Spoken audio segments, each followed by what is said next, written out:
Hi there, welcome to Life with Andy, where we discuss life and the lessons learned along the way. I just want to start out this video by saying thank you so much for all of your support so far.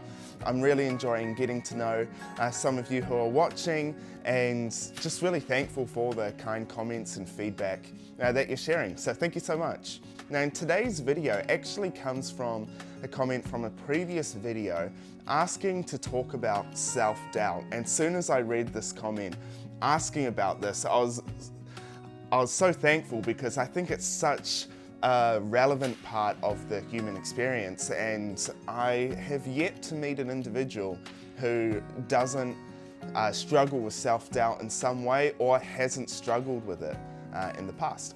It makes a very good topic to talk about because I think, one, in talking about it, it can remind you of things you can do better, but also we can learn from each other. What is self-doubt? So I asked Siri before, as anyone does if you want a definition, and Siri gave the definition that self-doubt is a lack of confidence in oneself and one's abilities.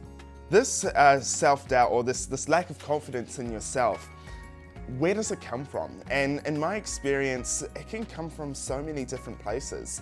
It can come from your upbringing or relationships with family. It can come with friends, bullying, failure, or even just fear of the unknown. There's so many different places that this self-doubt can take root. And it's important to, acknowledge where the self-doubt that you're facing is coming from, because from there you can take the appropriate actions to walk through it and overcome. Now, I believe dealing with self-doubt is a journey. It's not just something that you'll get over and you won't have issues with ever again. It may be less frequent, but if you're doing something new or trying to grow, if you're going beyond your personal capacity, of course you're going to have self-doubt, because it's different. It's bigger than what you currently are, and that growth and that stretching yourself, that will cause self-doubt. But also the inverse can happen, where if someone has spoken words of negativity, or you've faced failures and you're limiting what you can do, if you're hitting those words and you can't push through, it's like a cage on yourself. Of course you're going to have that self-doubt, because you have this resistance pushing against you.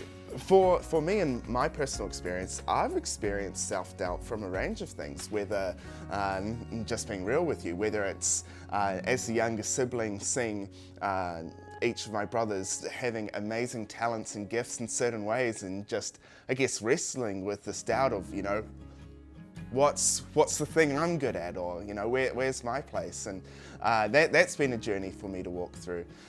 Maybe it's to do with bullying when I was younger. Thankfully I didn't have anything too aggressive, but I think we all face some places of bullying, whether in the workplace or as a child. It's something to wrestle with and deal with.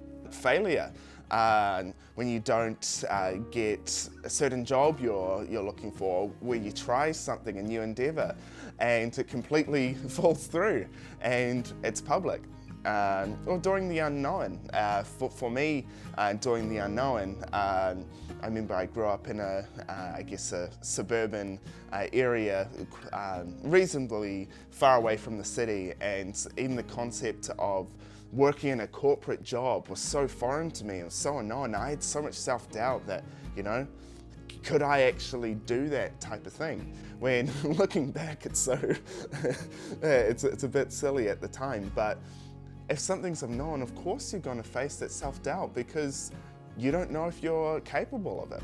And that's okay. It's a very human thing, and it's important, I believe, in those moments to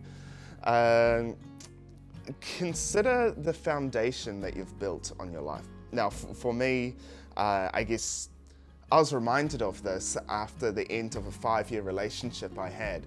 And at the end of that relationship, I felt like a complete failure.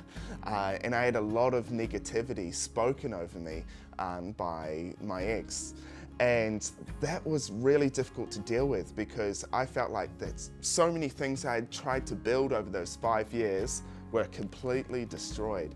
And all that was left was, I guess, the damaged foundation of who I was. But that experience taught me how important it was to have that foundation. So when, I guess, the temporary things of life, whether it's wealth, whether it's status, whether it's romantic relationships, whatever it is, as a lot of things that can be temporary fall away, what are you left with? And for me, it just made me really remember the importance of that foundation.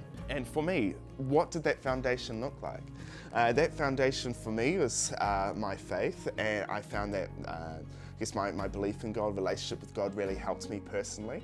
But also it was things like just investing with my family, knowing my self-worth, who I am, what are the values, or who am I deep down, what values are integral to me as a person that I want to carry regardless of the situation I find myself in.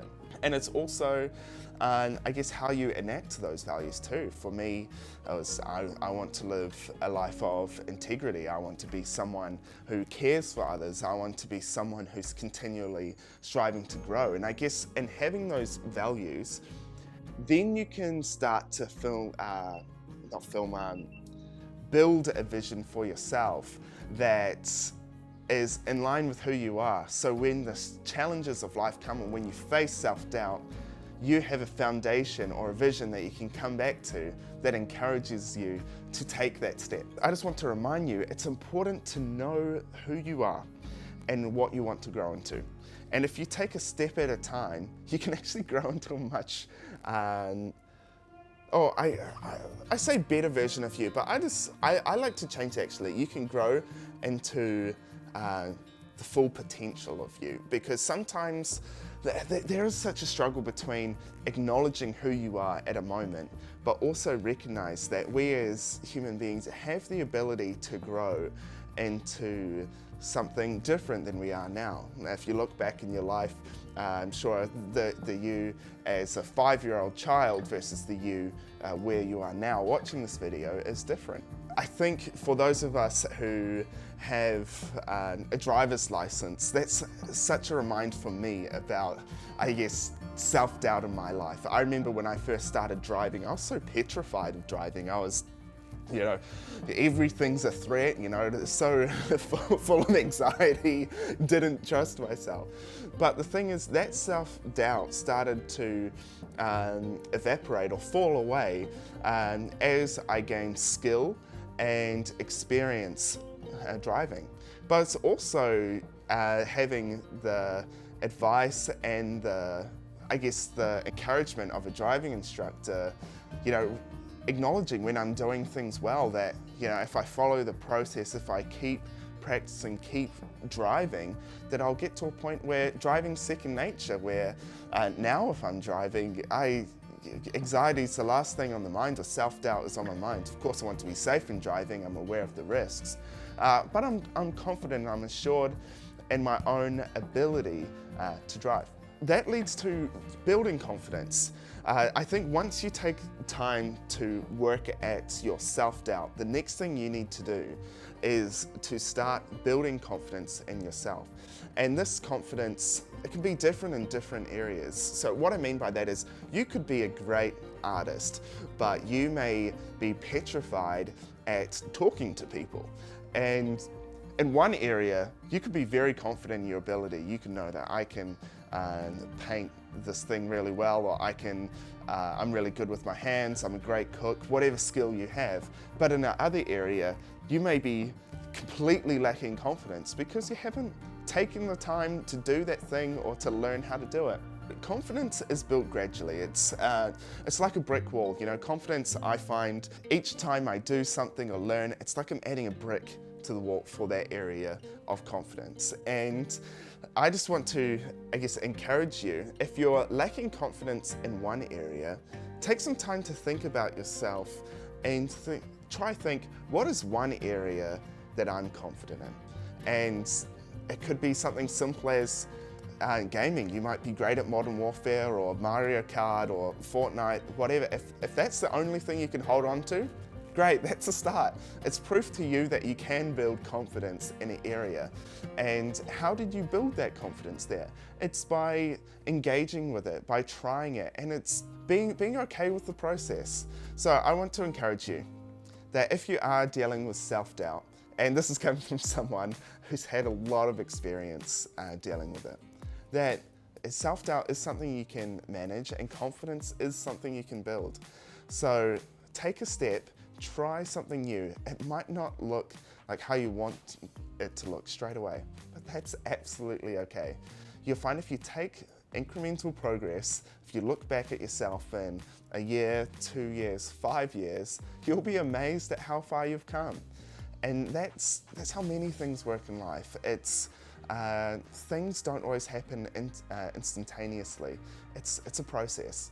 So take the time today to start that process, and I guarantee that you'll be amazed at who you can grow into in the foreseeable future.